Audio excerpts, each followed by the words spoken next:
નમસ્તે મિત્રો, હું તમને કહું કે તમને સફળ થવું ગમશે તો તમારો જવાબ હા જ હશે. કેમ કે મિત્રો, સફળ થવું કોને ના ગમે?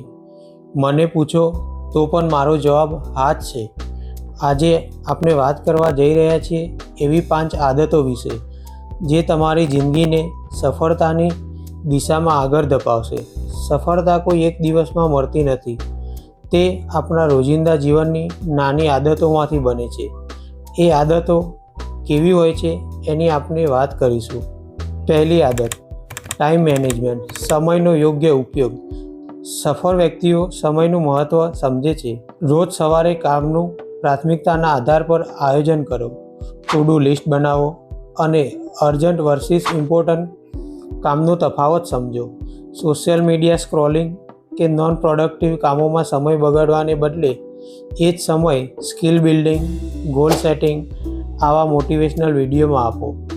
હવે આપણી વાત કરવી છે બીજા નંબરની આદત વિશે. સતત નવું શીખવાની આદત રાખો. Continuous learning. જિંદગીમાં એક જગ્યાએ અટકી જવાથી સફળતા મળતી નથી.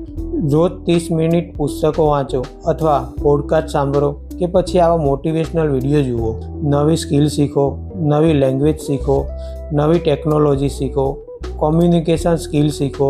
આ વિડીયોમાં તમે શું નવું શીખ્યા એ પણ કોમેન્ટમાં જરૂર જણાવજો. મિત્રો, જે ક્ષેત્રમાં તમે કામ કરો છો એમાં એક્સપર્ટ બનવાનો પ્રયત્ન કરો. તમારા ક્ષેત્રમાં જે એક્સપર્ટ હોય એવા નવા માણસોને મળો. આ બધું કરશો તો ધીરે ધીરે તમે તમારા ક્ષેત્રમાં એક્સપર્ટ બની જશો. હવે આપણે વાત કરીશું ત્રીજા નંબરની આદતની, હેલ્થ એન્ડ ડિસિપ્લિન. સ્વાસ્થ્ય અને શિસ્ત. કહેવત છે ને કે પહેલું સુખ તે જાતે નર્યા. સફળ થવા માટે એનર્જી જોઈએ અને એ એનર્જી આપનું સ્વાસ્થ્ય એટલે કે હેલ્થ છે. સવારે વહેલા ઉઠવાની આદત અપનાવો. મિત્રો, તમે ઘણા લોકોને એવું કહેતા સાંભળ્યા હશે કે મને તો ટાઈમ જ નથી મળતો. જો તમે સવારે વહેલા ઉઠવાની આદત અપનાવશો તો મને ટાઈમ જ નથી મળતો એમાંથી તમે બહાર નીકળી શકશો. રેગ્યુલર એક્સરસાઇઝ કરો, યોગા કરો, મેડિટેશન કરો અને હેલ્ધી ડાયટ લો. બને એટલું જંક ફૂડ અવોઇડ કરો. બહારનું ખાવાનું ટાળો. લીલા શાકભાજી અને કઠોળ પોતાના ભોજનમાં ઉમેરો અને પૂરતી ઊંઘ લો. અમુક રિપોર્ટ પ્રમાણે 7 થી 8 કલાકની ઊંઘ લેવી ફરજિયાત છે. જો તમે પૂરતા પ્રમાણમાં ઊંઘ લીધી હશે તો બીજા દિવસે તમે ફ્રેશ ઉઠશો. ડિસિપ્લિન વગર સક્સેસ લાંબા સમય સુધી ટકી શકતી નથી. દરેક સક્સેસફુલ પર્સન ડિસિપ્લિન હોય છે, જેમ કે રોનાલ્ડો હોય, વિરાટ કોહલી હોય, અક્ષય કુમાર હોય અને ઘણા બધા બિઝનેસમેન અને સેલિબ્રિટી પણ છે. હવે આપણે વાત કરીશું ચોથા નંબરની આદતની, પોઝિટિવ માઇન્ડસેટ અને નેટવર્કિંગ. સફળ લોકો હંમેશા પોઝિટિવ રહે છે અને સારા લોકો સાથે જોડાય છે. પોઝિટિવ રહેવા માટે સારા વિડીયો, સારા ઓડિયો અને સારી બુક વાંચવી જોઈએ. મિત્રો, તમે પોઝિટિવ રહેવા માટે ઉપરનામાંથી કયું સ્ટેપ ફોલો કરો છો એ મને કોમેન્ટમાં જણાવજો. નેગેટિવ વિચારો અને નેગેટિવ લોકોથી દૂર રહો. કેમ કે માણસ જેવું વિચારે છે તેવું તે બની જાય છે. સારું વિચારે છે તો સારો બને છે અને ખરાબ વિચારે છે તો તે ખરાબ બને છે. નેટવર્કિંગ દ્વારા ઓપોર્ચ્યુનિટીઝ મળે છે, માટે રોજ નવા માણસોને મળવું જોઈએ અને પોઝિટિવ વાતો કરવી જોઈએ. તમને તમારા ધંધામાં અને તમારી લાઈફમાં આગળ વધારે એવા માણસોને ચોક્કસ મળવું જોઈએ. મિત્રો, ગ્રેટિટ્યૂડ એટલે આભાર માનવાની આદત વિકસાવો. એ તમને ગ્રાઉન્ડેડ રાખશે, એટલે કે જમીનથી જોડેલા રાખશે. મિત્રો, આપણામાંથી ઘણા લોકો એવા હોય છે કે કોઈને તેમને હેલ્પ કરી હોય તો પણ તેને થેન્ક યુ બોલવામાં અચકાતા હોય છે અથવા તો શરમ અનુભવતા હોય છે.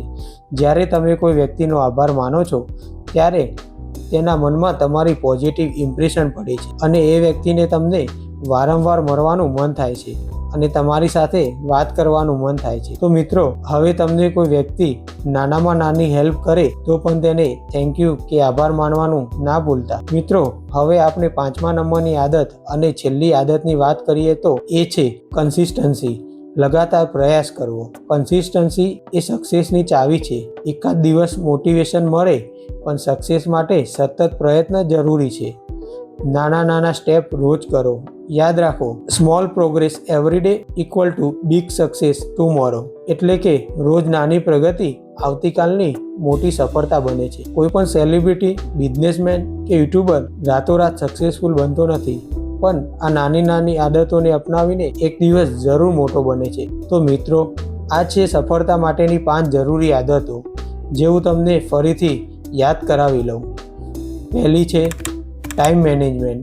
બીજા નંબરની આદત છે કન્ટિન્યુઅસ લર્નિંગ, એટલે સતત શીખતા રહેવાની આદત. ત્રીજા નંબરની આદત છે હેલ્થ અને ડિસિપ્લિન. ચોથા નંબરની આદત છે એક્ટિવ માઇન્ડસેટ એન્ડ નેટવર્કિંગ. પાંચમા નંબરની ખાસ આદત છે કન્સિસ્ટન્સી. તો મિત્રો, આ આદતો આપણે જાણી લીધી છે, પણ ખાલી સાંભળવાથી કંઈ નહીં થાય.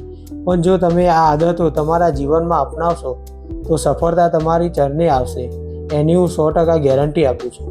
તો મિત્રો, છેલ્લે જતાં એટલું કહીશ, અમારા સર કહેતા હતા કે દોસ્તો, તમે કોઈ બી વસ્તુ કરવા ખાતર કરશો તો એનું પરિણામ આવવા ખાતર જ આવશે.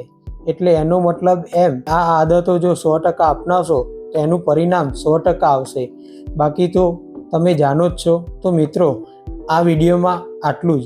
હવે મળીશું નેક્સ્ટ વિડીયોમાં. Bye bye. તમારું ધ્યાન રાખજો. જો મિત્રો આ વિડીયો ગમ્યો હોય તો લાઈક, શેર અને સબસ્ક્રાઈબ કરવાનું ના ભૂલતા.